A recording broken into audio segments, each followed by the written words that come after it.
لا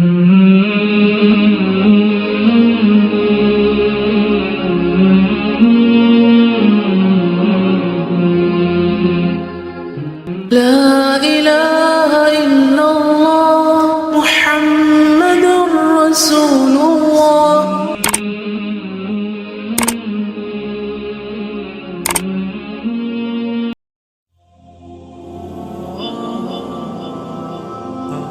ایک گھریلو زندگی کی مثال لیں. مثلاً ایک بچی کی شادی ہوتی ہے، وہ ایک نئے خاندان میں جاتی ہے. اب وہاں اس کا بہت سارے لوگوں سے وابستہ پڑتا ہے. اپنے فیملی ماں باپ کے ساتھ تو بہت ساری چیزوں میں وہ درگزر کر جاتے ہیں، اپنے وہ حق چھوڑ کے ہمیں فیسیلیٹیٹ کرتے رہتے ہیں. ماں باپ کما کما کے کھلاتے ہیں، پلاتے ہیں، بڑا کرتے ہیں، شادیوں تک میں کیا کچھ خرچ نہیں کرتے، خود نہیں کھاتے، خود اپنی خوشیاں پیچھے کر دیتے ہیں، خود تھکتے ہیں اور بچوں کو خوش رکھتے ہیں. لیکن یہ ساری پیمپرنگ شادی کے بعد تو نہیں ہوتی. اب جب ایک لڑکی شادی ہو کے سسرال میں آتی ہے تو وہ یہی ایکسپیکٹ کر رہی ہوتی ہے کہ اب یہاں بھی مجھے شہزادی بنا کر ہی رکھا جائے. لیکن عموماً ایسا نہیں ہوتا. یہ زندگی ذمہ داریوں کی زندگی ہوتی ہے، اور جب ان ذمہ داریوں کو محسوس ہی نہ کیا جائے، ان کو ادا کرنے کی فکر ہی نہ کی جائے، تو پھر سارے نظام میں خلل آ جاتا ہے. اس میں پھر کبھی دین کا سہارا لیا جاتا ہے کہ عورت پہ گھر کے کام کی ذمہ داری نہیں، عورت پہ ساس سسر کی ذمہ داری نہیں، عورت پہ یہ بھی نہیں، عورت پہ وہ بھی نہیں. تو نتیجہ کیا ہے کہ جب وہ صرف حقوق لینے کی باتیں کرتی ہے اور حق دیتی نہیں ہے، عدل سے ہٹ جاتی ہے، تو پھر وہ زندگی خوشگوار ہو ہی نہیں سکتی. اور پھر خاص طور پر اگر انسان اپنی آخرت کو بھول کر یہ زندگی گزار رہا ہو تو اس میں پھر جھوٹ، فریب، بعض اوقات بد عہدی، بعض اوقات چیٹنگ، بہت ساری چیزیں شامل ہو جاتی ہیں جس سے معاملات میں کمپلیکیشن بڑھتی چلی جاتی ہے. تو اس لیے بہت ضروری ہے کہ کہیں پر بھی ہم ہوں، گھر کے ادارے میں ہوں، گھر بھی تو ایک انسٹیٹیوشن کی طرح ہے نا، تو جب تک ہم اس کی بنیاد بھی، کیوں خطبہ نکاح میں 4 دفعہ تقویٰ کا حکم دیا گیا ہے، جب تک اس کی بنیاد تقویٰ پر نہیں رکھتے اور وہاں پر بھی ہم آخرت اورینٹڈ نہیں ہوتے، تو پھر صحیح طور پر دنیا کی تعمیر بھی نہیں ہو سکتی.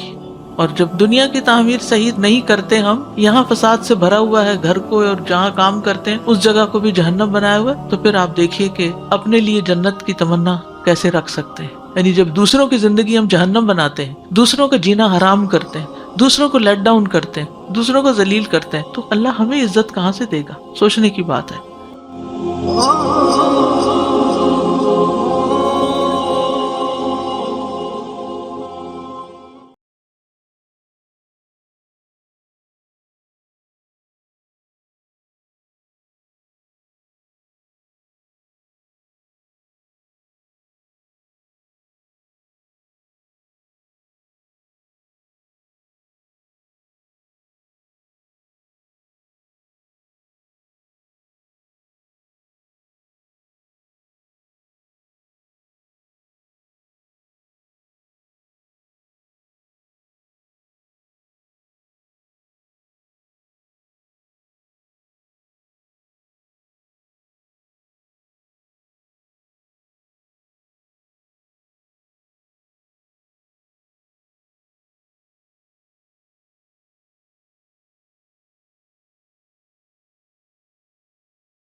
ایک گھریلو زندگی کی مثال لیں. مثلاً ایک بچی کی شادی ہوتی ہے، وہ ایک نئے خاندان میں جاتی ہے.